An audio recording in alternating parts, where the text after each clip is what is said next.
So gusto ko lang i-share sa inyo, Lods, na dito sa Korea, mapa-TNT ka man o mapaligal ka, hindi yan ang basihan para lokohin ka ng amo. May mga amo talaga dito na sadyang magulang, madaya at manloloko. Hey, what's up guys? It's me Marlon, just for Fun TV, and welcome sa ating YouTube channel. It's been a while mga Lods bago tayo nakagawa ulit ng ganitong klase ng content. So na-inspired lang ako doon sa isang kaibigan natin na nag-comment doon sa isang video natin. So naisip ko na gawa ng content at ipaliwanag ko na rin sa kaibigan natin o doon sa nag-comment na yon yung mga ilang bagay dito sa South Korea. So basahin ko sa inyo mga Lods yung comment niya at bibigyan natin ng paliwanag. So by the way, yung comment na to is nabasa ko doon sa isang upload natin o doon sa isang video natin na may pinamagatang meron bang hindi sinuswerte dito sa South Korea. So tungkol to doon sa isang kaibigan natin na dating EPS na naging TNT, and then after 2 years nag-decide na umuwi ng Pilipinas. So kinuwento niya sa atin at sinabi ko to sa video yung mga karanasan niya bilang EPS at TNT dito sa South Korea. So yun nga, sa pagiging TNT hindi siya sinwerte dahil karamihan ng mga nagiging employer niya niloloko siya. So doon nag-react yung isang kaibigan natin. So bibigyan natin ngayon ng paliwanag mga Lods. Babasahin ko, ito yung kanyang sinabi. Meron bang hindi sinuswerte dito sa South Korea? So sabi ng kaibigan natin, swerte kung sa tamang proseso ka pumunta. Kung nag-TNT ka, paniguradong pwede kang malasin o karmahin o kung ano pa, sabi niya. So ganyan talaga siguro, parang common sense na rin siguro sa mga Koreano na kapag TNT ka, for sure aabusuin ka. Isipin nyo na rin yung pinaghirapan ng iba para makapunta ng Korea kaysa mag TNT. Karma ang tawag dyan. Idol, Michael, mega love shoutout sa iyo idol. Maraming salamat sa pag-share ng opinion mo dito sa video natin na to. Paliwanag ko yung side ng kaibigan natin yung kasing kaibigan na yun na bilinag natin is nakasama ko yun dito sa trabaho, Lods. At isang mabait na tao yun. Ayan, si idol Michael Taduran. Mega love shoutout sa iyo bro. Napakabait na tao niyan idol. Sabi niya swerte kung sa tamang proseso ka pumunta. So unang-una Lods, yung kaibigan natin na yun is E9, dating E9. So ibig sabihin, nag-exam din siya dyan sa Pilipinas, nag-review rin kaparehas mo kung isa kang EPS aspirant o kung nandito ka na. So ibig sabihin, naghirap din siya. Hindi siya nagpunta rito direkta para mag-TNT lang. O ganito kasi yan idol, nung natapos yung kanyang kontrata bilang E9, saktong pandemic. So 2020, naisip niya kung uwi siya ng Pilipinas, napakahirap ng buhay diyan sa Pilipinas. Ang pinakaunang-unang alternative na pumasok sa isip niya para kahit papano may panusto sa pamilya niya at hindi siya mahirapan pagdating ng Pinas, hindi na lang siya umuwi. So nag-TNT na lang siya. So practical yung kanyang ginawa, Lods. Palagay ko kung ikaw rin yung nasa kanyang katayuan o sitwasyon, gagawin mo rin yung ginawa niya. Lalo na kung may pamilya kang binubuhay o sinustentuhan din sa Pilipinas. Sabihin ko sa iyo idol, paliwanag ko sa iyo dahil sa experience lang natin to idol, hindi ko dinidependo ano yung kaibigan natin, pinapaliwanag ko lang yung side niya at binibigyan kita ng konting idea.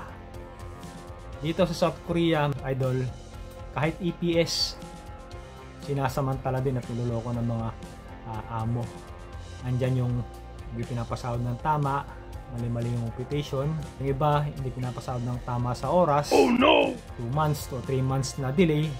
Tapos yung iba, yun nga, hindi binibigay yung overtime. Nagaya sa amin dati, hindi binabayaran yung night differential namin. Pinakamalupit pa, hindi binabayaran yung cookmin namin. Nakaltesa sa amin monthly pero hindi niya hinuhulog sa cookmin. At meron tayong isang kaibigan, ayan, si Idol Jason, na nagreklamo sa labor nung nakaraang Lunes dahil nga yung amo niya, yung passport niya, tsaka yung ARC niya, hinuhold. Binubuli pa siya madalas ng amo niya.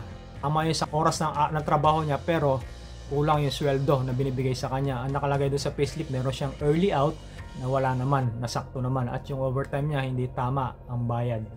Tapos, yung processing fee na binayad ng amo niya nung pagpunta niya rito, sinisingil sa kanya. So, EPS yun, Lods. Legal yun, di ba? So, gusto ko lang i-share sa inyo, Lods, na dito sa Korea, mapa-TNT ka man o mapaligal ka, hindi yan ang basihan para lokohin ka ng amo. May mga amo talaga dito na sadyang magulang, madaya at manloloko. So mapa-EPS ka man, mapa-TNT ka man, maaari kang dumanas ng mga panloloko ng mga amo dito, Lods. Hindi common sense yun na palibas sa TNT is busuhin. Sabihin ko sa iyo, maraming TNT dito ng magandang kalagayan. Mas maganda pa ang tirahan kaysa sa mga EPS. Mas malaki pa ang sahod kaysa sa mga EPS. Mas magandang trato ng amo kaysa sa mga EPS. So ibig sabihin, Lord, sa mapa-TNT ka man o mapa-EPS ka man, hindi ka ligtas dun sa pagmamalupit or dun sa hindi magandang pag-uugali na amo, di ba? Sabi mo, karma, I think that's not the proper word para sabihin sa kababayan natin yung karma na yun. So para sa akin kasi is pagiging practical yun, o kaya sa madaling salita is diskarte, di ba? Kanya-kanyang diskarte niya yun eh. Kaya nakarating dito, naghirap din siya, nag-exam din siya para makarating dito. Nagkataon lang na pandemic at sobrang hirap sa Pinas, kaya nag-decide siya na hindi na umuwi. Huwag nating ididiin, Lods, yung mga kababayan natin na pinili yung maging overstay dito para lang makapaghanap buhay. So may kanya-kanya silang dahilan. I'm sure, Lods, bawat isa sa atin na mga Pinoy o kahit na mga ibang lahi, iisa lang ang dahilan natin kung bakit tayo napupunta dito sa South Korea o nag-abroad, para sa ating mga pangarap at para sa ating mga pamilya. Siyempre ikaw, kung pupunta ka rito o kung nandito ka na, siyempre magsusumikap ka para sa iyong future, para sa iyong pamilya. So yung isang TNT, ganun din eh. Parehas lang kayo ng dahilan kung bakit kayo nandito. Ang pinagkaiba nyo lang, ikaw may papel, siya wala. Pero unang-una, parehas kayong Pilipino. Pangalawa, parehas kayo ng dahilan kaya kayo nagsasakripisyo dito. Tsaka one more thing, yung sinasahod nila dito mga Lods, pinaghihirapan din nila yan. Kaparehas nyo rin, kung isa kang EPS na nahihirapan ka sa trabaho, ganun din ang TNT, hindi masarap ang buhay dito. Lahat tayo rito pare-parehas, mapa-TNT, mapaligal, ganun din ang trabaho, mahirap pa rin. So swertihan lang sa amo na mapupuntahan, Lods. Wala yan sa pagiging legal o pagiging TNT. Malagay ko, idol, kung ikaw man yung nasa kalagayan niya, ganun din ang gagawin mo. Minsan subukan nating intindihin yung kalagayan ng mga kababayan natin bago tayo mag-judge or mag-isip ng hindi maganda sa kanila, di ba?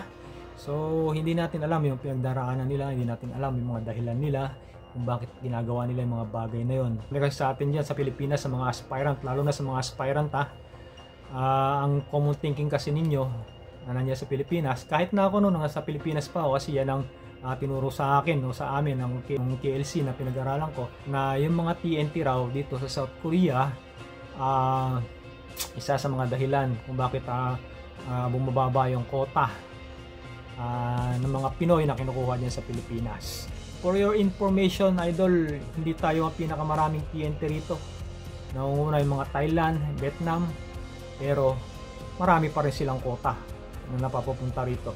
Alam mo, Lods, isa sa mga dahilan kung bakit minsan yung mga amo rito ayaw nang kumuha ng mga Pilipino. Una, mareklamo daw ang mga Pinoy. Ayaw na nahirapan.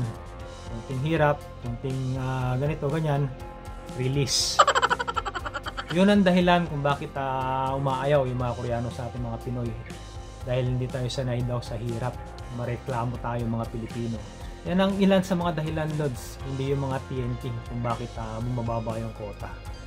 Dahil na rin sa mga kapwa natin na hindi sanay sa trabahong mahirap, kaya mahirapan ng konti, release agad. So maraming ganyan dito, Lods. Kaya minsan yung mga Koreano ayaw nang kumuha ng mga Pilipino. Although marami pa rin naman mga Koreano na gusto ng mga Pilipino, no? So meron lang talagang mga ilan na nadadala na sa mga kababayan natin dahil nga nagpaparelease pagka mahirap ang trabaho. Kung nagiging dahilan man yung mga TNT, siguro hindi talaga sila ang main reason kung bakit mamaiksi ang quota natin. Siguro nagkataon lang na talagang sa atin is mababa ang quota. Yan kasi yung sinasabi ng mga KLC dati.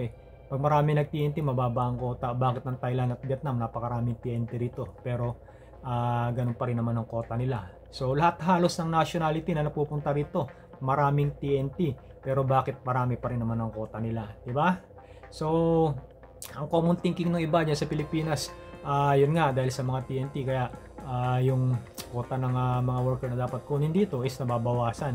At yung iba nga sabi nila, pagka may kontrata ka, wag mong ipopost yung address sa Facebook group, kasi daw ay susulutin daw ng TNT yan, pupuntahan yung company at mag-a-apply. So maling-mali yan, idol. Maling-mali yung common thinking yun yan sa Pilipinas.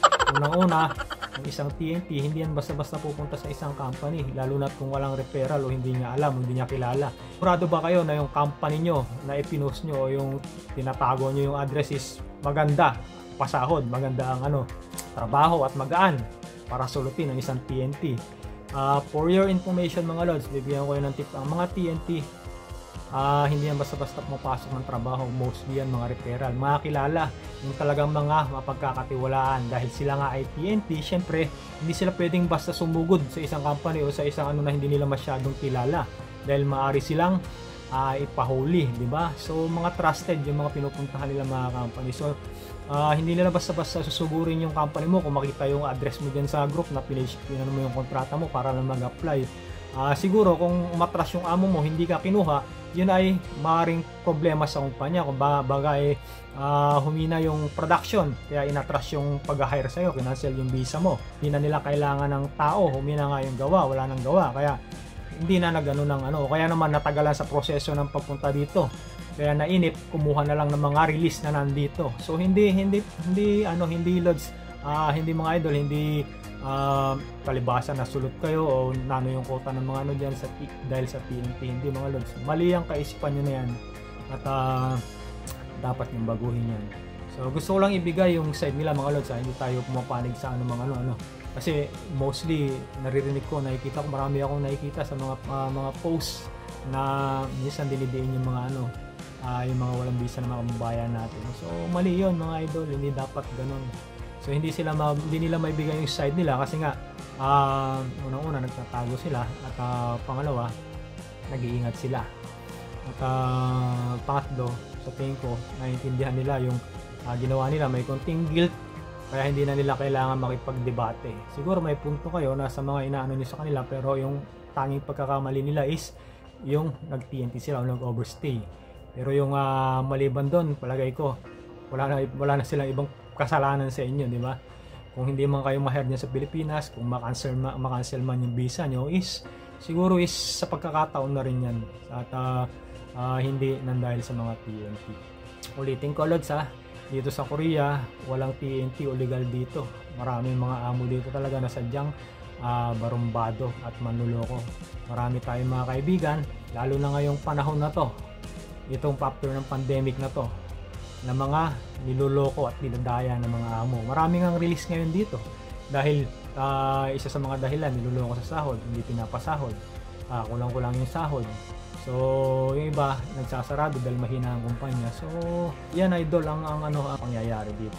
So gusto ko lang i-share sa iyo, kaya yung sinasabi mo na karma ang tawag doon, na hindi swerte pa rin siya kasi nga nakarating siya rito. Doon sa ilang taon na inay siya, imposibleng wala siyang ipon, nakabili na nga siya ng lupa niya, nakapagpatayo na nga ng bahay.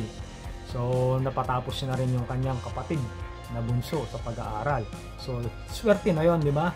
So nagkataon lang na doon sa ilang taon niya na pagiging TNT is nakatiyempo siya ng mga amo na barumbado. So tiyempohan lang dito lods, mapa-TNT o mapalegal ka, meron talaga mga hindi magandang pag-uugaling amo. Binigay ko lang yung side lods nung natin na pinaliwanag ko lang yung mga sitwasyon dito para mas maunawaan mo pa ng gusto. Kung nandito ka na sa Korea, palagay ko alam mo yan yung sitwasyon na yan. Pero kung wala ka pa at nasa Pilipinas ka pa lang, kukunti pa lang ang kaalaman mo lods. Kaya maano mo yan pag nandito ka na. At kung halimbawa man na dumating ka rito at dumating yung pagkakataon na dumating ka sa sitwasyon niya, hindi naman kita inaano lods, no?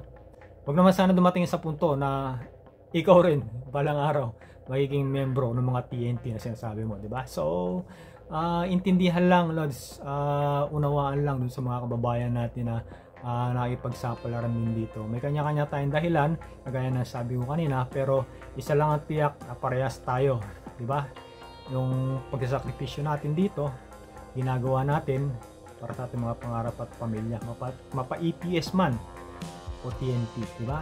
So minsan mga idol, may mga bagay tayong ginagawa na hindi ayon sa ating kagustuhan, kundi dala ng ating pangangailangan. Kailangan Kaya ginagawa natin yung mga bagay na minsan kahit alam natin na hindi tama o hindi naman dapat. So, yan lang mga lods, gusto ko i-share sa inyo. Bigla akong nagkaroon ng ano kanina, yung nagkaroon na isip na gawa ng content, yung comment nung kaibigan natin. So, mega love shoutout sa iyo, Idol Michael. Maraming salamat sa pag-share ng iyong opinion. Hopefully sana kahit papano naliwanagan ka sa sinabi ko. So, thank you Lods. Maraming salamat.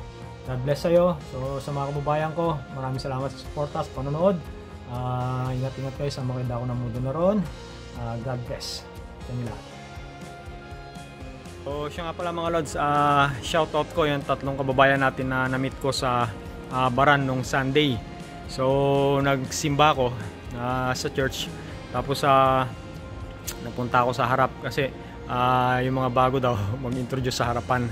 So napunta ako dun sa harapan at nagpakilala ko. Nagpakilala kami yung mga bagong attend dun sa church.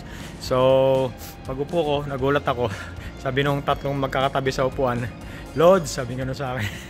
Idol, sabi nga sa akin. So ibig sabihin, nakakapanood sila ng mga video natin. So ayan, mega loud shout out dun sa tatlong kaibigan natin, mga kababayan natin na nakita namin dyan sa Baran. Ayan, sa simbahan at saka dun sa ukay-ukay. Ayan, mega loud shout out sa inyong tatlo, mga Jangan boys. Ayan, hindi ko nakuha yung mga pangalan mga lods.